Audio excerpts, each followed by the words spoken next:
Our public services spend around £30 million every single day. That goes on everything from sticking plasters to bridges and the salaries of tens of thousands of workers. The legal authority to spend that money comes from the Budget Act. The political crisis means the Assembly hasn't passed an act for the new financial year. The deadline to get one on the books is the 29th of March, and unless there's unexpectedly rapid progress after the election, then that deadline will be missed. At which point it's over to this man, David Stirling, the Permanent Secretary at the Department of Finance. Section 59 of the Northern Ireland Act means he immediately gets control of a sum of money equivalent to 75% of this year's budget. That allows him to keep services operating while waiting for a political deal.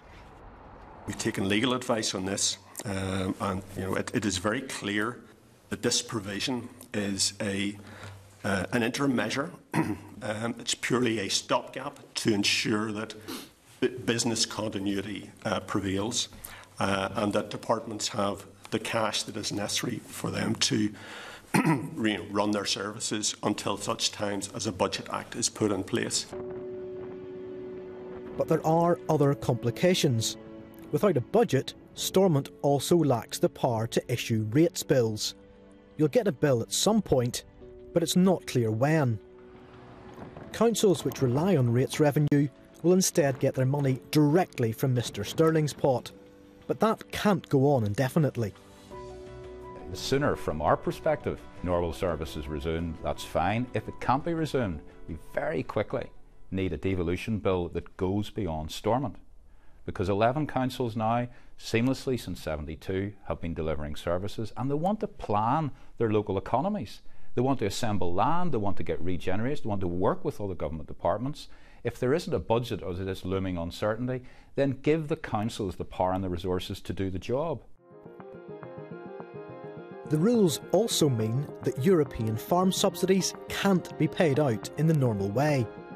Farmers will still get their money, but again, that will have to come out of Mr Stirling's pot until such time as a budget is passed.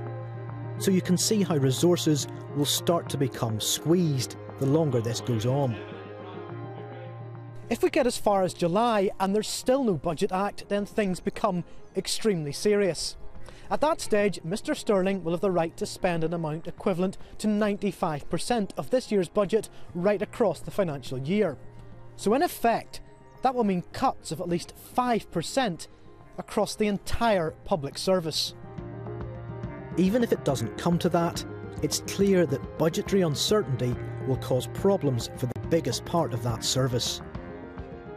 I have acknowledged that the Department of Health faces real difficulties in this scenario because the quality of service provided will depend on the pattern of spend which the department is allowed to incur from the beginning of April. So there are some big decisions would need to be taken around that. So why is this budgetary uncertainty such a pronounced problem for the health service?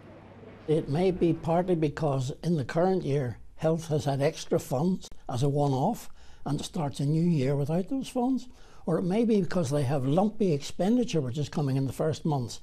It certainly is a set of problems that are not anticipated by just keeping the machine running as was.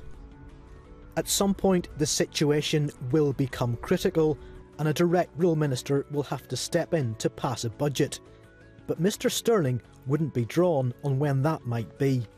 All I can say is that the earlier we can have an executive in place and decisions taken on a budget for next year, the better. Realistically, that crunch point will emerge in July. At that stage, somebody will have to pass a budget. But will it be the Assembly or the Secretary of State?